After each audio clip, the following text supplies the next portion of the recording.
আজকে সকাল থেকে ব্লগটা শুরু করেছি। জিলান এখনো বাসায়, ওকে স্কুল দিয়ে আসবো, তারপর সকালের সমস্ত কাজ করে নিব। ওকে, তাহলে দেখতে থাকুন আমার আজকের ব্লগ।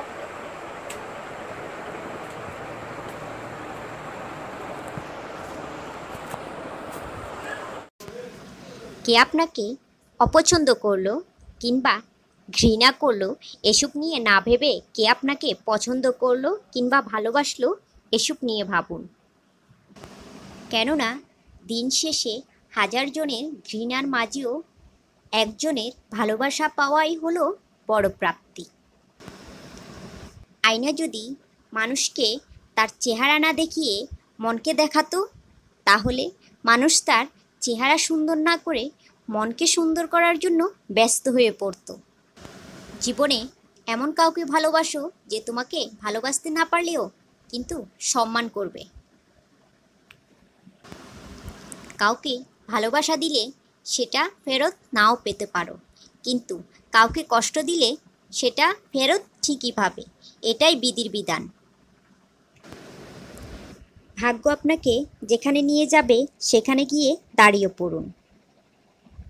তারপর চারদিকে তাকান, ভালো করে দেখুন আর নিজেকে মানিয়ে নিন। নিজেকে বলুন, এটাই আমার নিয়তি, এখানেই থাকতে হবে, এখানেই বাঁচতে হবে। সুতরাং কাঁদা যাবে না, মন খারাপ করা যাবে না। আর যদি ভালো থাকা সম্ভব না হয় তাহলে অভিনয় করে হলেও যন্ত্রণার মধ্যে আল্লাহর জন্য বাঁচুন, তবুও বেঁচে থাকুন। যেদিন থেকে আমি জানতে পেরেছি আমার রিজিক আমি ছাড়া আর কেউ ভোগ করতে পারবে না, সেদিন থেকে রিজিক নিয়ে দুশ্চিন্তা করা বাদ দিয়ে দিয়েছি। মনে রাখবেন, রিজিকের ফয়সালা আসমানে হয়, জমিনে নয়। এই শহরে কেউ ভালো নেই, সবাই ভালো থাকার অভিনয় নিয়ে দক্ষ।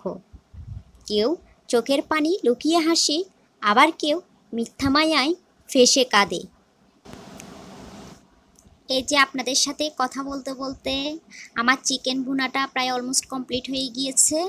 এখানে আমি কোনো পানি ইউজ করিনি। এভাবে আমি চিকেনটাকে আরও কিছুক্ষণ ভুনা করে নিব। প্রিয় আপু এবং ভাইয়ারা, আমার ভিডিওর কোনো অংশ যদি আপনাদের ভালো লেগে থাকে প্লিজ লাইক এবং সাবস্ক্রাইব করে দিবেন এবং কমেন্ট করে জানাবেন আমার ভিডিও কেমন লাগলো। আর যারা ফেসবুক পেজ থেকে দেখছেন প্লিজ আমার পেজটা ফলো করে দিবেন।